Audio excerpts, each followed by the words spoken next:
Card Player TV is here at Caesars with Phil Laak. He's about to take on Gus Hansen. You gonna beat him? I don't have a crystal ball. I don't have a time machine. What do you think? If I had a body machine, if I had the jumper powers, yeah, it'd be cool. I could jump around. I would still be here if I could jump anywhere. But you saw that movie? It wasn't so good at the end. The beginning part was fun. I didn't check out it's that movie. movie. It's about a young kid that just jumps. You know? I saw previews for the movie, but yeah. I didn't want to see the movie. But you can't tell who's going to win the future. I mean, I would love it if I could tell you that. Wouldn't I be better off down in the stock market, a scalable universe, make predictions, do, you know. It's possible. But Gus Hansen is known for being a very aggressive player. He recently beat Scotty Wen in his last match, so how do you counteract that style? I'll tell you, I would have loved to seen the matches, the first two matches that he played. It would be super juicy if I could, at this point. Yeah. I mean, it would be cool almost like, what if every decision you made at the end of the match was known to the world? Like, then it would put you really on your toes. You have to play really, like equilibrium, smart poker. But I would love to see how he played the last two matches. I've never played him heads up, you know. And it would be super. Those guys in the truck must be becoming neurogenesis heads up. Players? Yeah. I mean, I can only imagine the stuff to see every hand, not just the big exciting one, just like drill at home. I would love to see. How many takes is that? That's 64, 32, 16. It feels like around 127 perhaps matches or 128. I'd love to watch them all. It'd take a long time. So how's your heads up? It would take, let's see, it would take 2 hours, 128, 250 hours, 40 hours a week. Wow, 5 weeks. And then you'd be prepared for next year. But for 6 weeks, yeah, if you spread it out over time, I don't know. You could watch two at a time, maybe. Yeah, get it done in a week. I don't know. But so what was the question? I'm sorry. Tell me about your heads-up game, Phil. How is it? Is it good? How is my heads-up game? Well, you know what I would like? I would like to say honestly that I think I would be able to answer that better if I could watch these other guys. No, watch these other guys play. I know how I play, and see how much of my play mirrors smart plays that I see. I understand what you're saying. And like, because there's probably so much opportunity for myself and probably everyone here. I mean, it might be possible that everyone right now, and Gus once said this once, and I thought, oh, that's so right. That like all the best players in the world right now might be playing really horrible poker, and that we won't know for like maybe 2 to 20 to 40 years, where like some neuro programming thing just heuristically figures it out, whatever, and you have like. It's possible. I don't know. Maybe we're playing okay. I don't know. I do my best. So how have your matches gone so far? Who else have you played here at Caesars? W. And I played David Singer and Jerry Yang. Which one was a tougher match? Let's see. Well, it's interesting because it's always tougher to win when you don't have hands, when you're not out on the edge. Like if you're in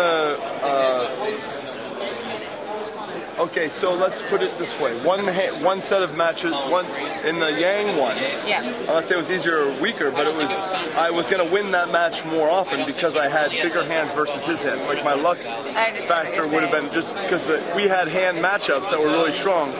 Whereas if you could, almost like the true indicator of who's a better heads-up player is when you remove those heads-up insta-clashes, which have to happen. Yeah. Aces, kings. And in fact, that's what you can't get here. Like a 10-hour or a 5-hour minimum, just give two guys 20,000 each, give them 25, 50 blinds, and don't increase it. Just let them play cash games for 6 hours. Okay, if you did that with each field, it would get funneled down to probably you'd get some of the guys' names that are the best in the world winning it every time. But that would give that would be more fun. It would be more fun in some spots, more tough in other spots. I have no idea how Jerry Yang plays. I saw 10 hands on the TV, and then I played him like 18 hands or whatever. So I'm guessing it could have been 19 hands and 16, whatever. But under 30 or 40 hands, you know what I'm saying? Like online, you might play 400 hands in one night or something like that. So, and just in like 3 hours of play. You weren't able to gauge his play because you didn't play enough. Is that accurate? Okay. Yeah, I mean, I got the feeling of that he's takes the game seriously and is a professional, and I didn't do push-ups. In fact, he was asking me to do push-ups once, but I was like, no. I think I was bluffing by the time he was sweating, and I didn't need to. He's probably watching this. They probably might not show their hands, so I might have been winning. It could have been a race. I don't know. The bottom line is we had some interesting hands, but I chose not to do any goofball. I was just stoic.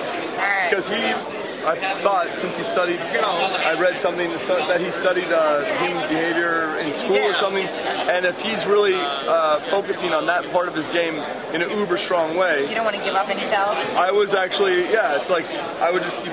It's possible I'd be setting myself up for a slippery negative free roll where he actually could peel through the veneer of insanity. Smart thinking. I like that. So I just said, I'll just shut and this is the man. This is the guy. This is the sentimental favorite. It's hard to Phil? It's gonna be hard to beat. I don't know. I mean, I'm gonna trick him, and then I'm gonna trick him some more, and then he's gonna go all in. And the problem with beating Gus is get lucky. Gus is not only a sentimental favorite, but he is. And I said this earlier in another thing. In every game that I know that we both know the rules to, I know that he's better than me. It's not I guess. This is the only game where it's I have made, and you know what? That's not good odds. When every game, the guy, you know what I'm saying? So, but then I also think that the worst it could be is if I'm playing at least my B+ game. Couldn't it be? I can never be worse than 42%. I don't think. I think it's very close to 50-50. I would give myself 51, maybe even 52. I love this guy. Look at how he makes me so good. I love this guy. He's the best. I paid him for that, by the way. I gave him $1,000. Do you think that just spills out of Gus's head naturally? Bro, you're the best. So how are you expecting Phil to play? Goofy. No, he knows what he's doing. He's playing to the audience like he always does. So we'll see. It's going to be an interesting match. Well, thank you both very much. You're welcome. Lizzie Harrison with Phil Laak and Gus Hansen for Card Players TV.